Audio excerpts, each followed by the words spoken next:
possibilitou financiar toda a cadeia de maneira bastante satisfatória.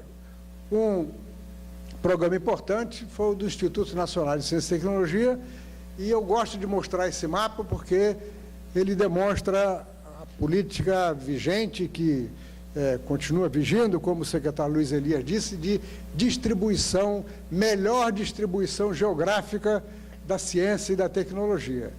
O Instituto Nacional de Ciência e Tecnologia estão espalhados em todo o país, há uma concentração grande em São Paulo, no Sudeste, mas a FAPESP entrou com recursos consideráveis para esse programa, foi um fato muito importante, e os setores estão mencionados aí, e vejam que o setor de Antártida e Mar já tinham 3 institutos nacionais de ciência e tecnologia, meio ambiente está aqui, e no meio ambiente tem, pelo menos um instituto que eu lembro, de mudanças climáticas.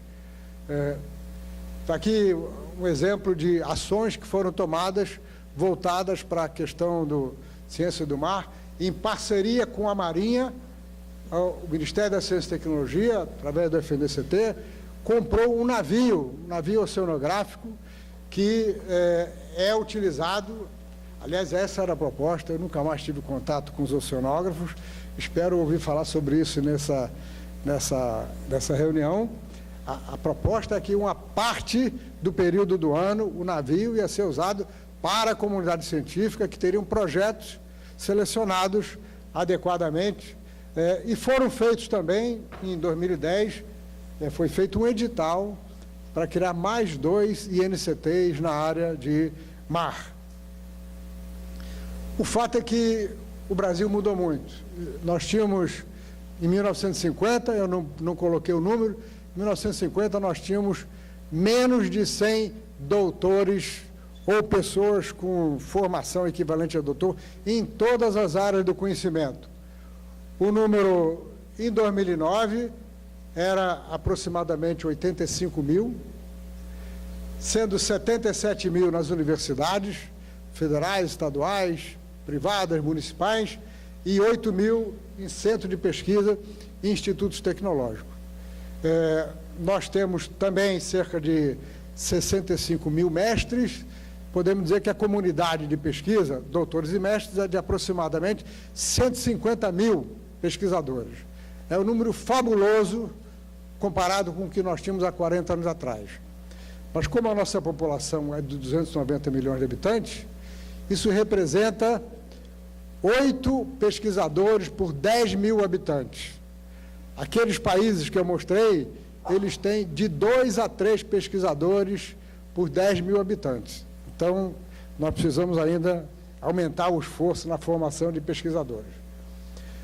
Nós podemos resumir os principais avanços nos últimos tempos, última década e meia, em ciência e tecnologia e inovação. Um grande aumento nos recursos federais, possibilitando financiar adequadamente a pesquisa e melhorar a distribuição geográfica.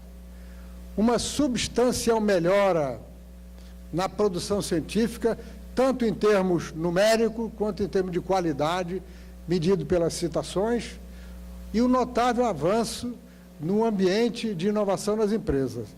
Ele ainda é um tanto incipiente, mas é muito melhor, é muito mais denso do que era há 2 anos atrás, isso possibilitado em grande parte pela Lei da Inovação e pelas medidas que foram tomadas pelos órgãos do governo federal e dos governos estaduais nesse sentido.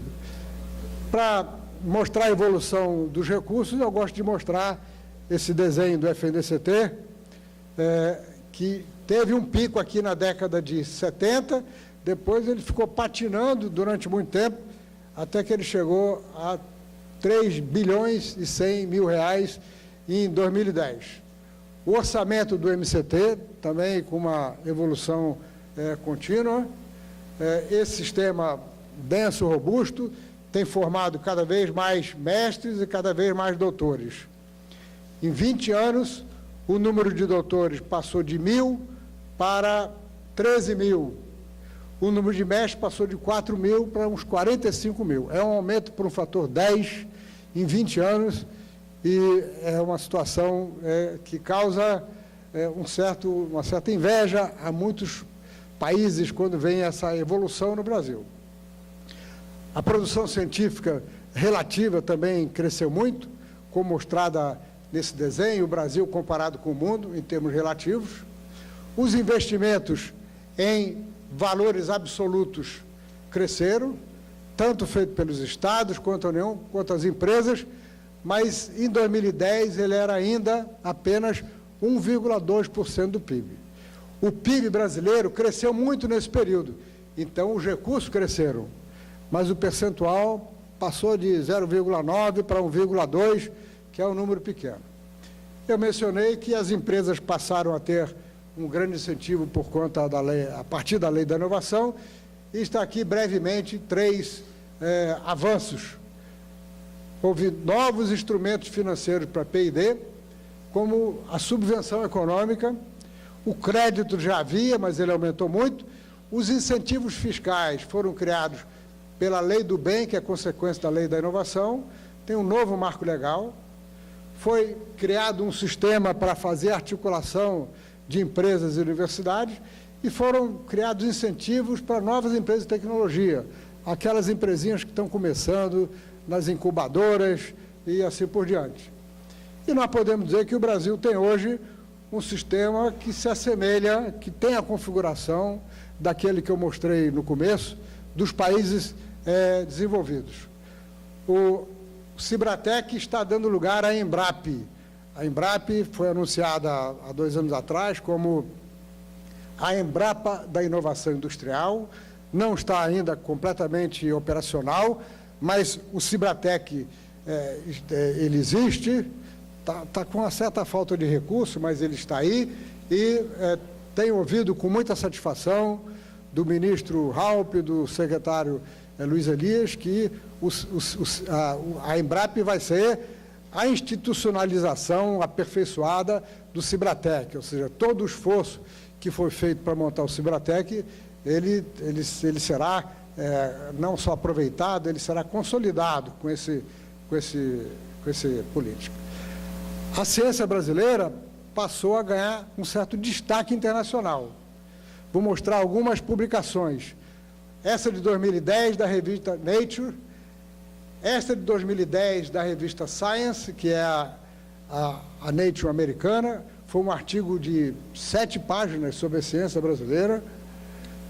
Esse é um artigo de capa da revista Time, também de 2010, falando sobre a nova geração de empreendedores no Brasil, Startup Generation. Está aqui uma de 2011, numa revista de física, falando do laboratório Louis Synchrotron. Brasil pretende fazer com que a sua ciência tenha maior impacto. Está aqui uma publicação do ano passado, novamente da revista Nature, é uma publicação extensa sobre tecnologia, inovação, conhecimento no mundo todo. Mas o que chama a atenção nessa publicação é que aqui tem nome de poucos países, porque, vejam, está aqui a Ásia, aparece China, Índia, Japão, o resto da Ásia. A Europa tem Reino Unido, França, Alemanha, o resto da Europa. E aqui tem Brasil e o resto da América Latina. Então, o Brasil está destacado como um país que ganha projeção no cenário da ciência. E está aqui um relatório que muitos de vocês provavelmente não têm conhecimento, porque ele saiu semana passada, ou há 2 semanas atrás, da IOP, é um relatório extenso de impacto da ciência, que tem vários artigos sobre a ciência no Brasil, novos horizontes para a ciência brasileira. Como sabem, o governo da presidente Dilma lançou logo no primeiro ano um programa da maior importância, Ciência Sem Fronteira, que já está oxigenando a ciência brasileira, que está dando oportunidade a alunos de graduação de passar um ano no exterior, nos países desenvolvidos, e trocar experiências. Tenho ouvido alguns relatos, um deles do Felipe, que está aqui presente, um aluno da engenharia de Pernambuco, que passou um ano lá e voltou entusiasmado, ele voltou com outra cabeça, tanto é que ele está assistindo esse fórum aqui. Se não tivesse ido, talvez ele estivesse lá na engenharia, fazendo na aula. Ele está matando aula para estar assistindo esse fórum aqui, porque ele abriu a cabeça. Esse programa é muito importante. E como o secretário Luiz Elias mencionou, foi lançada uma estratégia nacional que representa um aperfeiçoamento, uma expansão do plano de ciência e tecnologia, com seus marcos estratégicos, com as suas macrometas. São macrometas ambiciosas. Fazer o dispêndio passar para 1,8% do PIB em 2014. Isso já é o ano que vem. Elevar o dispêndio das empresas para 0,9% do PIB, aumentar a taxa de inovação para 48% das empresas, o número de empresas com P&D contínuo passar para 5 mil, aumentar o percentual de empresas inovadoras com o apoio do governo, aumentar o número de bolsas do CNPq. A NCTI é um plano muito interessante. O Brasil hoje tem números muito diferentes daquele que eu mostrei há meia hora atrás. A população passou para 194 milhões, o PIB é 2,4 trilhões de dólares.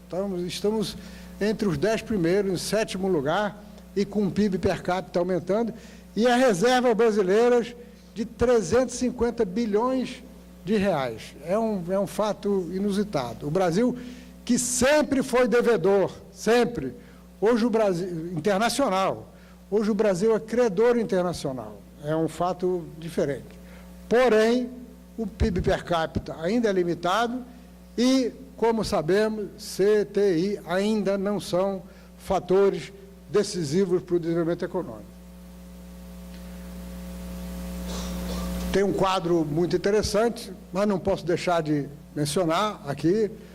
O secretário Luiz Elias está sorrindo, mas ele sabe, ele ouve disso na comunidade, os cortes do FNDCT, do orçamento do MCT e do FNDCT nos últimos 2 anos são preocupantes. Eu tinha mostrado o gráfico que chegava aqui. No ano seguinte ele caiu, em 2012 teve uma pequena recuperação, mas a informação que nós temos é que em 2013 ele vai para 4, tanto bilhões de reais. Estamos todos torcendo para que isso realmente se concretize. Porque o problema não é o Ministério da Ciência e Tecnologia. O Ministério da Ciência e Tecnologia tem hoje um ministro que entende tudo da área, que tem uma grande experiência, o ministro Marco Antônio Raupp, que foi presidente da SBPC, o secretário Luiz Elias, com a sua grande experiência com a equipe. O problema não está aí, o problema está na área econômica, que tem uma dificuldade enorme de perceber que não vai fazer a menor diferença para o superávit primário se eles tirarem 1,5 bilhão de lá e botarem 1,5 bilhão para ciência e tecnologia. E também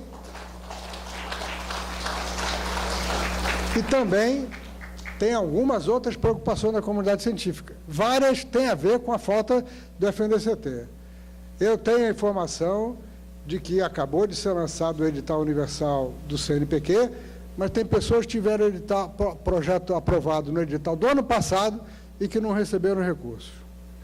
O CNPq não está pagando a sua parte, pelo menos a informação que eu tinha algum tempo atrás, do Pronex. O Pronex passou a ser uma articulação do CNPq com as fundações estaduais. No ano passado, a fundação daqui não recebeu recursos do CNPq. Espero que tenha recebido desde então. Não houve mais editais para os Institutos Nacionais de Ciência e Tecnologia quando havia planos para ter um edital em 2011. O Cibratec, em termos de recursos, tem estado estacionado.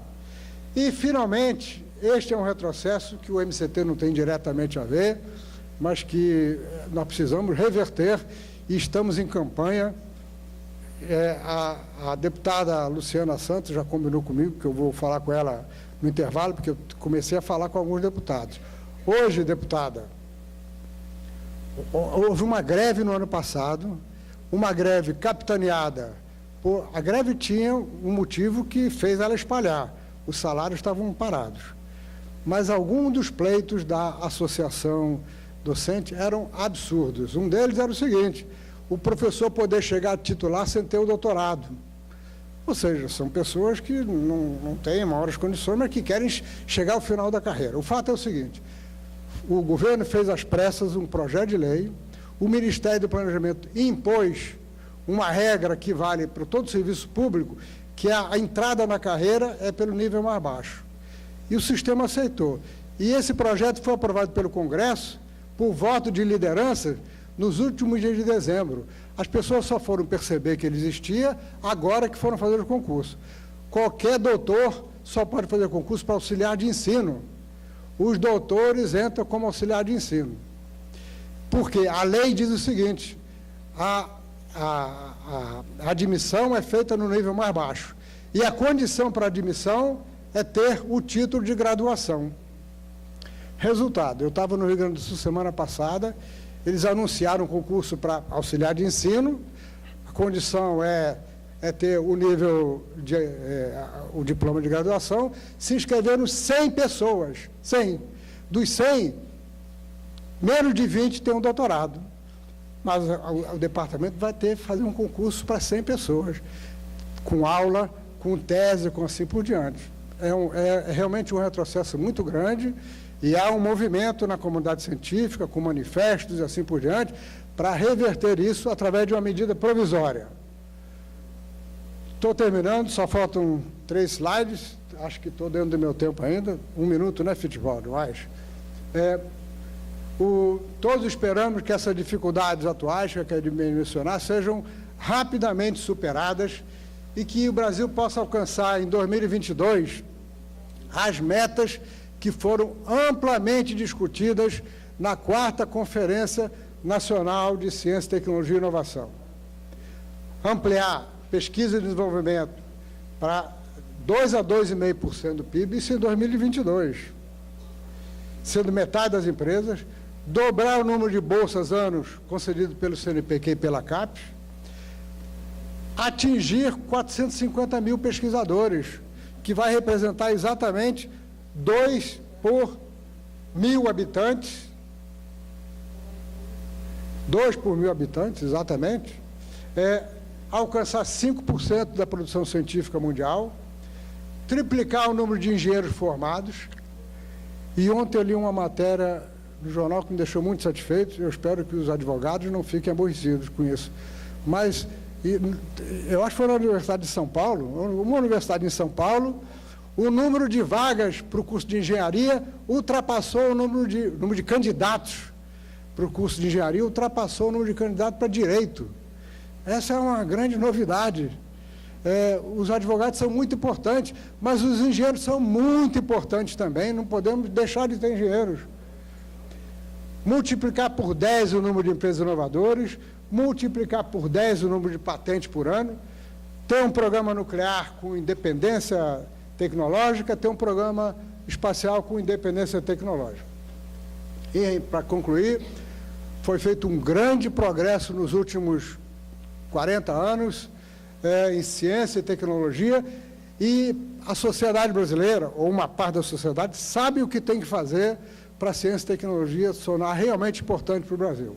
Agora, sabemos também que temos um longo caminho pela frente para que isso aconteça, e nós precisamos ter realmente uma política de Estado, com continuidade, aperfeiçoamento e expansão.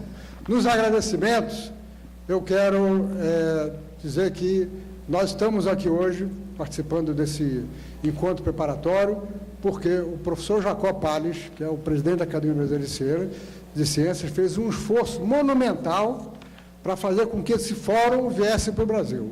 A existência desse fórum no Rio de Janeiro, em novembro, como eu disse, é muito importante pelo fórum em si, para chamar a atenção da sociedade para a ciência. É uma espécie da Copa do Mundo. Nós vamos ter a Copa das Confederações, o ano que vem tem a Copa do Mundo de futebol, tem a nossa Copa da Ciência, vai ser importante. Esperamos que ela mobilize a sociedade. E esses encontros preparatórios têm essa virtude de mobilizar as comunidades locais. Muito obrigado pela atenção de vocês.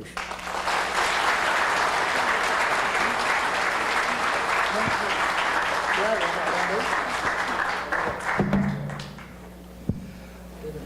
Agradecemos aos senhores ministros Sérgio Rezende por sua valiosa exposição.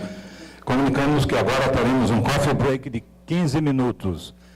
Gostaríamos de informar também que logo após o coffee break teremos uma palestra internacional com o senhor Darren Cameron, da Austrália, e haverá tradução simultânea. Por conseguinte, solicitamos a todos que adquiram o fone aqui do lado direito, na saída, com as recepcionistas que estão ali à sua espera.